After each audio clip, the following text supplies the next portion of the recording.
Bagaimana tuh? Ngobrol dapat ilmu. Keluarga tadi. Ngobrol dapat ilmu. Polemik berat itu. Ngobrol dapat ilmu. Ah, gimana Sat? Tadi kesini berapa mobil tadi Sat? Cak tanya Pak Nanda dulu. Berapa mobil tadi Pak? Tadi kita kayaknya ada 2 trip nih, Pak. 2 ya? Pertama 7 ku hitung. 7 ya? Ah. Masya Allah ya. Lewat tol tadi ya? Tadi ya? Ya, Lewat tol ya? Masya Allah. Bang Nanang Bang? Sama Ustaz? Beda tipis saja. Beda tipis ya? Babe? Ini porte belakang, sweeping. Iya ya. Kami sama tadi. Ya Rik ya? Agak telat kita tadi bang. Agak telat iya. kita tadi. Sama-sama telat gitu ya. Telat 10 menit lah. Kan masih bisa Jujur dimaafkan kali ya. ya. Kita apapun telat. Telat pun nggak disuruh pulang ya. Iya. Daerah mana nih Pak Nanda? Tengok bersih juga pantainya. Iya, ini kayaknya Pantai Merdeka, betul. Udah merdeka nih kayak itu. Pantai Merdeka nih, Bang. Bersih ya. Deli Serdang atau Serdang Bedage ini? Sedang mudagi. Sedang betul berdaging. Bapak tuh ya, betul tepat. Iya. Karena kan beda-beda tipis di antara Deli Serdang sama Sergi. Serdang Bedage kan. Banyak Sergi. sering salah orang itu ya Pak ya. Iya.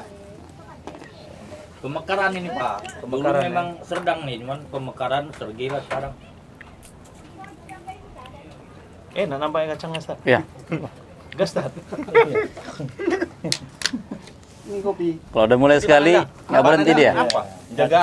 Jaga ini. Kalau kacang jangan, nah besok baru tekunya loh. Sugron. Berarti Pak Nanda kasih jeruk aja lah. Jeruk ya. Jeruk Pak Nanda. Iya. Jeruk sama jambu. Anak agak susah nih. Enggak, bro. Apa aman itu aman. Ya. Stat. Ini Masya Allah nih Stat ya. Siang-siang ini Stat. Panas di sini Stat. Ana ada pertanyaan nih Stat. Apa itu? Yang menyangkut dunia nih Stat. Zaman sekarang ini kan Stat, Masya Allah nih Stat ya. Era digital dan lain sebagainya ini kan luar biasa nih Stat. Apa kiat-kiat kita Stat untuk mengatasi fitnah dunia nih Stat? Agar kita bisa terhindar dari fitnah dunia Stat. 6. Satu di antara nikmat yang Allah kita kasih kepada kita semua hari ini, media, alat komunikasi dan lain sebagainya. Ini nikmat dari Allah Subhanahu wa taala. Hanya saja terkadang karena kita tidak bersyukur, pada akhirnya nikmat ini jadi fitnah bagi kita. Karena segala sesuatu yang ada pada diri kita itu nikmat dari Allah Subhanahu wa taala. Wa ma bikum min nikmatin faminallah. Tapi kalau kita tidak memanfaatkannya dengan baik, pada akhirnya nikmat itu jadi fitnah. Apalagi kalau fitnah ini merambat pada iman kita yang pada akhirnya naik turun. Nah, ini kan masalahnya kan? Ya, akhirnya apa yang bisa kita lakukan dengan kondisi-kondisi seperti ini? Yang bisa kita lakukan adalah yang pertama, alhamdulillah di tempat-tempat kita itu udah banyak kajian. Jadi untuk mengimbangi ya fitnah yang kadang menghantam kita, teman kita, saudara kita, maka yang bisa menguatkan kita yang pertama adalah ilmu. Dan ilmu itu identik dengan apa? Majelis ilmu. Walaupun dengan media itu kan kita bisa dapat ilmu. Hanya saja kan kalau kita tidak punya modal untuk menyaring nih mana yang baik dan mana yang buruk, pada akhirnya kita ambil semua. Kita anggap semua yang ada kajian-kajian di media sosial, ustadz-ustadz menyampaikan, kita semua katakan, ini benar. Tapi kan kita perlu duduk di majelis-majelis ilmu. Yang ketika kita duduk di majelis-majelis ilmu kan ini sedikit bisa mengurangi fitnah yang ada. Ngumpulnya kita, duduknya kita bertemu dengan teman-teman kita. Jadi salah satu agar kita terhindar dari fitnah ini adalah dengan menghadiri majelis ilmu. Kita ini sebagai kepala keluarga, kita nggak dituntut hanya untuk mencari nafkah saja. Tapi lebih dari itu bagaimana kita bisa memberikan pemahaman kepada istri dan anak-anak kita gitu. Nah masalahnya ada ungkapan mengatakan faqidu syai' la yu'ti. Orang yang nggak punya apa-apa, dia nggak akan bisa berikan apa-apa. Jadi bagaimana kita bisa memberikan kepada istri dan anak-anak kita sementara kita nggak ada punya apa-apa. Maka mau tidak mau harus, bahkan wajib, kita harus menyempatkan waktu kita untuk belajar, hadir dalam majelis ilmu. Jadi itu satu di antara untuk menghindari fitnah. Yang kita hadir, kita ketemu dengan teman-teman kita, dan itu akan punya pengaruh. Pada saat kita kumpul dengan teman-teman di majelis itu punya pengaruh besar. Jadi ini satu yang harus kita lakukan pada saat kita melihat kondisi fitnah, terutama di media sosial atau kita katakan fitnah yang memasuki dunia kita. Kita harus menyiapkan waktu untuk belajar. Kalau enggak, tidak. Kalau kita hanya sebatas ngejar dunia saja, dunia ini kejar nggak akan habis-habisnya. Kalau sudah dapat satu, pengen dua. Sudah dapat dua, apakah berhenti? Enggak. Yang menjadikan dia berhenti itu adalah kematian. Jangan sampai pada akhirnya kita sudah di penghujung baru kita pengen belajar, kita pengen ngumpul dengan teman-teman dan lain sebagainya. Maka manfaatkan. Nah, ini yang pertama. Kemudian yang kedua, Nabi kasih solusi. Ketika ada fitnah, apa yang kita lakukan? Nabi SAW mengatakan, badiru bil a'mali fitanan kaqita'il lail muslim. Bersegeralah kalian untuk melakukan amalan soleh, ya, sebelum datangnya fitnah, karena fitnah itu bagaikan potongan malam yang gelap. Yusbihu rajula mu'minan wa yumsi kafiran. Seorang di pagi hari dia mukmin, dia beriman dia, tapi di sore harinya udah kafir. Sebaliknya, sore harinya mukmin, pagi harinya sudah kafir. Yabi'u dinahu bi aradin minad dunya. Dia jual agamanya untuk mendapatkan dunia yang sedikit. Nah, Nabi kasih solusi. Solusinya apa? Bersegera untuk melakukan amalan. Amalan jangan ditunda-tunda. Kalau sudah amalan baik ditunda-tunda, saufa nanti akan aku lakukan seperti ini dan seperti itu, ini nggak bakal jadi. Karena taswif ini salah satu tipu daya setan. Kita pengen ngaji, nantilah, pekan depan masih ada lagi. Kita pengen sholat, nantilah. Kita pengen baca Quran, nantilah. Nah, itu fitnah. Jadi ternyata fitnah itu solusinya dengan cara apa? Disegerakan beramal. Ya, supaya apa? Menutup celah-celah fitnah tadi. Kalau kita menunda-nunda, ya walhasil ya kita terfitnah. Ya, sama seperti kita diwajibkan untuk datang sholat berjamaah di masjid. Nantilah, kan misi adzan. Selesai adzan, nantilah, kan misi qomat. Selesai qomat, nantilah, kan misi rakaat pertama, kan masih bisa dapat rakaat berikutnya. Kan tetap dikatakan dapat sholat berjamaah. Nah, ini taswif, ini bagian dari tipu daya setan.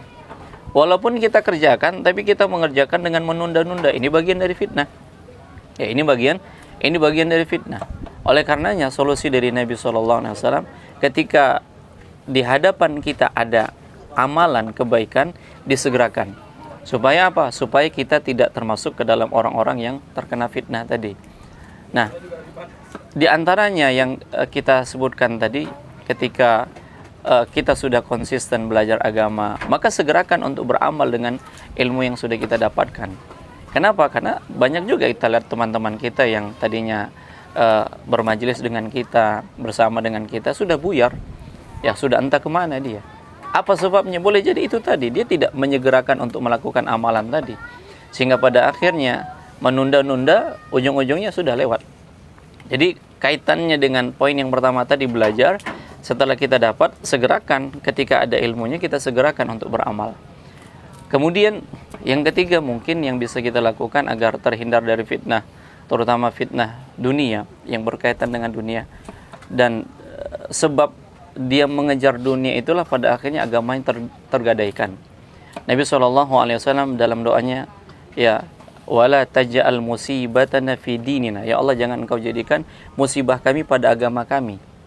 Seperti tadi, yang tadinya mukmin, sore harinya sudah kafir. Yang tadinya semangat, besok-besok sudah ganti casing dia. Sudah futur, dia sudah meninggalkan majelis.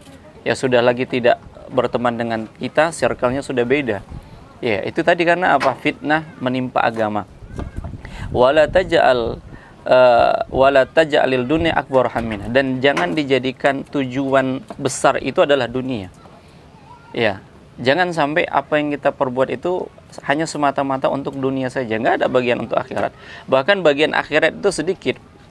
Ya, sehingga pada akhirnya dunialah fokus kita kejar dunia, kemudian pada akhirnya agama hilang. Ya, agama hilang. Oleh karenanya Nabi saja berdoa supaya terhindar dari fitnah seperti ini, ya apalagi kita yang hari ini kadang iman kita naik turun kan seperti itu. Kita lebih-lebih untuk berdoa kepada Allah ya supaya apa? Supaya kita bisa konsisten nih. Ya sedikit ilmu yang kita dapatkan kemudian kita amalkan supaya apa? Supaya kita tidak terfitnah. Nah, demikian. Itu mungkin Bang yang bisa Ana jawab dari pertanyaan Abang. Ya, Ustaz. Syukron ya, Ustaz, Ya, Afwan. untuk nasihatnya tadi. Mungkin kawan-kawan Ustaz, ada yang bertanya lagi? Ya, nih, Ustaz? silakan. Ini ada menyangkut dengan pertemanan juga, Ustaz. Iya. Apakah di dalam pertemanan bisa melindungi kita agar terhindar dalam fitnah dunia, Ustaz? Tolong Ustaz, jelaskan, Ustaz. Nah, apakah pertemanan itu bisa menjauhkan kita dari fitnah dunia? Dalam pertemanan ada ungkapan orang Arab mengatakan sadiquka man sadaqaka la man saddaqaka. Jadi temanmu itu yang dia jujur kepadamu dan bukan membenarkanmu. Maksudnya apa? Ini kan hampir mirip-mirip bahasanya. Sadiquka, temanmu itu, man sadaqaka, yang dia jujur. Artinya kalau seandainya kita salah, teman kita itu negur. Inilah pertemanan tuh. Jadi kalau seandainya kita salah kemudian ditegur sama teman, memang kita salah. Ya kita salah kemudian ditegur oleh teman kita yang perbuatan kita itu melanggar aturan syariat. Ya kita terima, jangan baper, kan seperti itu. Nah, kenapa? Inilah teman-teman yang memang kita cari, bukan yang membenarkan. La man saddaqaka. Maksudnya apa? Apapun yang kita lakukan, baik benar atau salah, udah dibenarkan aja. Dia nggak peduli. Ya dia nggak peduli. Walaupun mungkin cara penyampaian teman kita yang mungkin agak medan kali kan seperti itu wajar. Tapi seperti itulah pertemanan yang dia jujur. Yang dia jujur kalau seandainya kita salah, kalau seandainya dia menyimpang, dia sampaikan ke kita. Ya, dia sampaikan ke kita. Mungkin cara dia salah, terima saja. Ya, karena mungkin levelnya belum sampai ke sana pada saat dia memberikan nasihat kepada kita. Mungkin dia lagi emosi, lagi dia mau menyampaikan sesuatu tapi caranya salah, terima saja. Karena apa?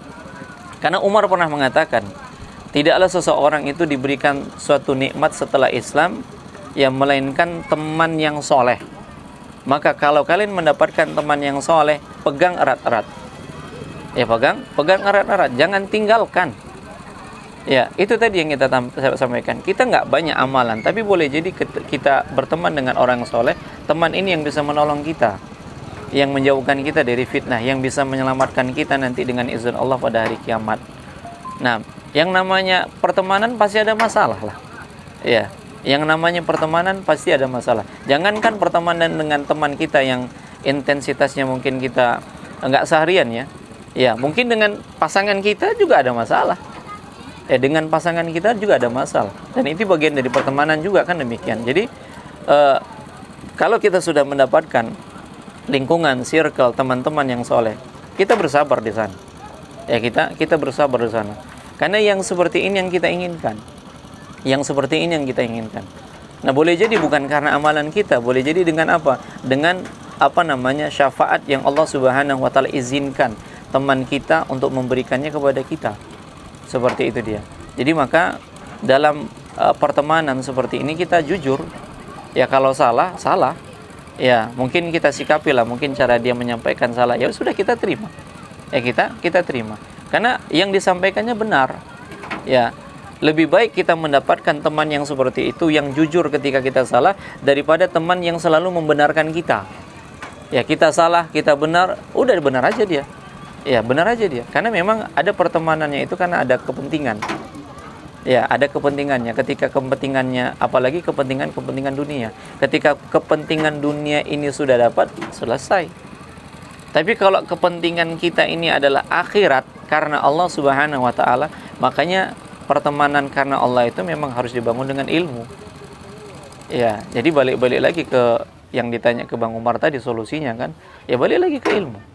Nah, jadi kalau kita sudah ada lingkungan seperti itu, bersabarlah. Ya, jangan sampai kita keluar dari circle kita. Ya, pada akhirnya apa? Pada akhirnya kita menjadi orang-orang yang asing. Ya, Dan apa yang menyebabkan seseorang itu terasa asing? Di antaranya adalah dosa. Dosa itu menyebabkan kita asing. Maksiat itu menyebabkan kita asing. Kita sudah merasa ketika kita ngumpul, enggak lah, aku lagi buat ini, enggak enak ngumpul di sana. Ya, dan itu salah satu musibah dari perbuatan dosa yang kita lakukan. Apa musibahnya? Kita segan. Ya, kita sungkan, kita enggan berkumpul dengan teman-teman kita. Karena apa? Kita merasa nggak seperti mereka. Kita lagi berbuat maksiat nih. Itu faktor. Ya, maka jangan kita pada akhirnya terhanyut dengan dosa kita, segera taubat. Ya, makanya tadi segerakan beramal, segerakan bertobat kepada Allah supaya apa? Kita bisa lagi ngumpul dengan teman-teman kita. Nah, jadi lagi-lagi perbanyak berdoa kepada Allah Subhanahu wa taala supaya kita disatukan dengan teman-teman kita, ya, dikumpulkan dengan teman-teman kita. Karena ada salah seorang laki-laki yang datang kepada Nabi SAW, yang dia nanya, ya Rasulullah, kapan kiamat? Nabi mengatakan, apa yang telah engkau siapkan untuk kedatangan hari kiamat? Maka dia hanya mengatakan, aku mencintai Allah dan Rasulnya. Maka Nabi mengatakan, ya, engkau akan dikumpulkan bersama dengan orang-orang yang engkau cintai. Lalu Anas bin Malik yang mendengarkan hadis ini, betapa bahagianya aku dengan perkataan Nabi. Ya, karena seseorang itu dikumpulkan dengan orang yang dia cintai. Aku mencintai Allah, aku mencintai Rasulullah, aku mencintai Abu Bakar, aku mencintai Umar, dan aku berharap dikumpulkan bersama dengan mereka meskipun amalanku tidak seperti dengan mereka. Jadi kalau kita sudah membenci orang soleh, membenci teman-teman kita yang soleh, yang bertakwa, lalu nggak tahu kita nanti dikumpulkan dengan siapa. Nah, itu penting, Bang. Ya, yang seperti itu penting. Carilah teman yang memang dia jujur kepada kita, bukan membenarkan kita. Ya, sadiquka man sadaqaka wala man saddaqaka. Temanmu itu yang jujur kepadamu, bukan yang membenarkanmu. Nah, demikian. Oh, Babi mau nanya? Silakan. Boleh ya? Iya. Boleh ya. Itu kan makhluk sosial ya, Ustaz ya. Enggak laki-laki aja, semua orang makhluk sosial. Iya, Cuma iya. lebih kelihatan di masyarakat itu laki-laki yang makhluk sosial. Dalam berteman gitu, Ustaz. Kita teman juga kan besar untuk kita. Iya. Kadang kita sudah ngaji, tapi lingkungan kita awal itu belum ngaji. Bagaimana caranya supaya kita bisa masih tetap berteman dengan mereka, tapi tetap mendapatkan pertolongan dari Allah gitu, Ustaz? Misalnya kita berteman suka mancing, ini Masya Allah nih, di pantai gini kan suka mancing gitu. Tapi bagaimana kalau kita bisa tetap berteman tapi tetap mendapatkan pertolongan Allah gitu? Iya, nggak terkena fitnah lah ya. Iya, betul. Taib. Nabi SAW sudah kasih rumusan sebenarnya. Yang pertama poinnya itu, Nabi katakan almaru ala dini khalilihi. Seorang itu tergantung agama temannya. Jadi circle-nya di mana nih? Kalau seandainya dia pengen berteman, lihat temannya ini bagaimana. Dia itu sekarang circle-nya udah di mana gitu. Iya. Artinya kan sekarang itu seseorang yang ketika dia mencari teman itu ya udah sefrekuensi kata orang itu. Ya, sudah sama dia. Makanya Nabi katakan agama seseorang itu almar'u ala dini khalilihi. Seseorang itu tergantung dengan agama temannya. Kita mau cari teman yang gimana nih? Teman yang bisa menyelamatkan kita, ya, teman yang bisa mendatangkan pertolongan dari Allah Subhanahu wa taala, atau teman yang hanya sebatas lepas hobi selesai gitu. Ya, lepas hobi, kemudian hobi sudah selesai, pertemanan juga selesai. Atau yang pertemanan yang kita harapkan ini sampai nanti kita masuk surga. Karena kan kita sementara ini di dunia. Ya, usia kita di dunia ini kan hanya 60 sampai 70 tahun saja. Ya, mengikuti usia Rasulullah SAW. Jadi kita harus bijak juga ini ketika kita berteman, dengan siapa kita berteman. Nabi sudah kasih gambaran nih, pertemanan itu ibarat kalau berteman dengan orang yang soleh itu seperti berteman dengan penjual minyak wangi. Mungkin ada di antara kita yang kawan kita ini punya toko minyak wangi. Kita sering datang tuh. Kita sering datang masuk ke dalam tokonya. Yang pertama, kita dapat wanginya ini. Karena tokonya kan parfum. Ya, dengan berbagai macam merek. Ya, kita dapat wanginya. Nah, sering-sering datang nih. Nggak beli-beli, Pak. Ya, dia lihat ini sering datang, dia udah kasih. Dapat hadiahnya kan. Nah, kan nggak mungkin. Ya, tokonya toko parfum, kemudian pada akhirnya hadiahnya bandrek, nggak mungkin. Pasti parfum juga. Nah demikian. Iya, kalau temannya sama Pak Umar dapat bandrek. Tapi kalau dia tokonya toko parfum, ya dia bakal kasih. Ya alhamdulillah 1 cc, 2 cc kan gitu. Nah, kita datang lagi, alhamdulillah ada uang. Nah, kita beli. Yang kita beli ya parfum juga. Nah, jadi berteman dengan penjual parfum itu 3 dapatnya. Kita dekat dapat wangi, kemudian atau dia kasih hadiah parfumnya, atau kita bisa beli. Nah, inilah perumpamaan berteman dengan orang yang baik, dengan orang yang soleh. Kita awalnya nggak baik-baik saja, tapi ketika kita circle-nya teman-teman kita seperti itu, contohnya seperti ini, yang kita dulunya payah sholat, akhirnya karena bergabung dengan teman-teman yang jaga sholat, awal pelaksanaannya itu ikut-ikutan. Malulah kalau seandainya nggak sholat, kawan-kawan sholat. Ya kawan-kawan sholat. Nah, akhirnya dia sholat. Ya, akhirnya dia sholat. Kemudian lama-kelamaan terbangunlah kebiasaan seperti itu. Nah, ketika temannya nggak ada, sudah terbentuk. Mau dimanapun, jam sekian sudah adzan sholat. Itu di mana didapatkan? Ketika berteman dengan orang yang soleh. Nah, sebaliknya gitu. Berteman dengan orang yang buruk itu bagaikan berteman dengan pandai besi yang baju kita wangi nih. Nah, seperti tadi nih, kita pakai baju yang udah kita kasih parfum, berasap tadi belakang. Ya, tinggal bawa asap aja nih. Nah, kan seperti itu. Nah, dekat kita dengan apinya terbakar. Ya, jadi 2 kemungkinan tuh berteman dengan pandai besi, bau asap kita, atau semakin dekat kita terbakar. Nah, begitu juga kalau seandainya kita berteman dengan orang yang buruk. Ya, jadi ternyata kita itu hanya 2 kemungkinan. Sebagaimana dikatakan as-sahib sahib. Teman itu dia menarik. Apakah menarik kepada yang baik ataukah menarik kepada yang buruk. Nah, seperti itu dia. Kalau ternyata temannya itu menarik kepada yang baik, alhamdulillah ini nikmat. Ya, ini nikmat. Jadi supaya kita bisa mendapatkan pertolongan Allah, terutama kapan? Pada saat kita datang kepada Allah Subhanahu wa taala, dikumpulkan di mahsyar, dan di saat itu Allah Subhanahu wa taala dekatkan matahari sejarak 1 mil, yang kita bertelanjang kaki, tidak dikhitan, tidak berpakaian, dan pada akhirnya yang pertama kali mendapatkan pakaian adalah Nabi Ibrahim. Nah, di sana ternyata ada orang-orang yang dapat naungan. Ya, naungan dengan arsy Allah Subhanahu wa taala. Nah, siapa? Dari 7 golongan, 1 di antaranya Nabi katakan sallallahu alaihi wasallam, rajulani tahabbani fillah. 2 orang yang saling mencintai karena Allah Subhanahu wa taala. Nah, 2 orang yang berteman karena Allah Subhanahu wa taala, inilah yang bisa mendapatkan pertolongan nanti pada hari kiamat. Ya. Jadi kita tahulah, kita carilah circle kita gimana yang bisa menolong kita. Kita tahu kita ini bukan baik-baik. Kita tahu amalan kita nggak sempurna, tapi kita pengen ketika nanti pada hari kiamat ada teman kita yang bisa memberikan pertolongan untuk kita dengan izin Allah. Jadi mau tidak mau kita harus lihat circle kita di mana ini. Kalau ternyata circle kita ini yang condong kepada dunia saja, cukup bagi mereka kenal saja. Tapi untuk dijadikan teman dekat nanti dulu. Ya, untuk dijadikan teman dekat nanti dulu. Ya, tapi hanya sebatas kenal sudah. Nah, kalau ternyata kondisi kita ini belum kuat dan kita khawatir iman kita turun, ya sebagaimana yang tadi disampaikan oleh Bang Umar dengan fitnah tadi, kita khawatir, maka carilah. Ya, kemudian intensitas kita bertemu dengan teman-teman seperti itu, ya kita kurangi. Kita lebih pada mempersiapkan diri saja, apalagi Pak, kalau sudah usia kita di atas 40 tahun ke atas kan seperti itu. Nah, ini juga sudah harus kita rubah. Kita udah memikirkan perjalanan kita menuju akhirat. Ya, tidak lagi perjalanan kita ini dalam rangka mengejar terus dunia. Ya, karena masalah dunia itu ada batasannya. Tapi masalah akhirat kita khawatir.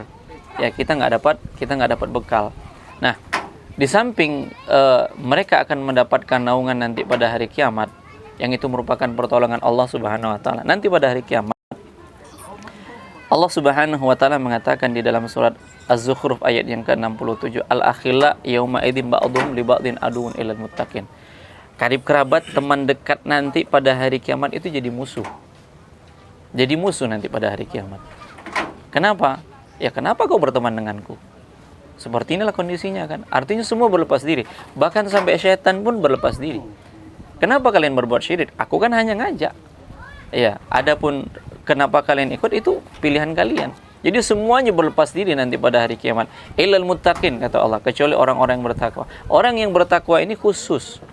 Ketika dia tidak lihat, dia paling bersemangat tuh mencari temannya. Ketika dia tidak lihat temannya di dalam surga, dia cari.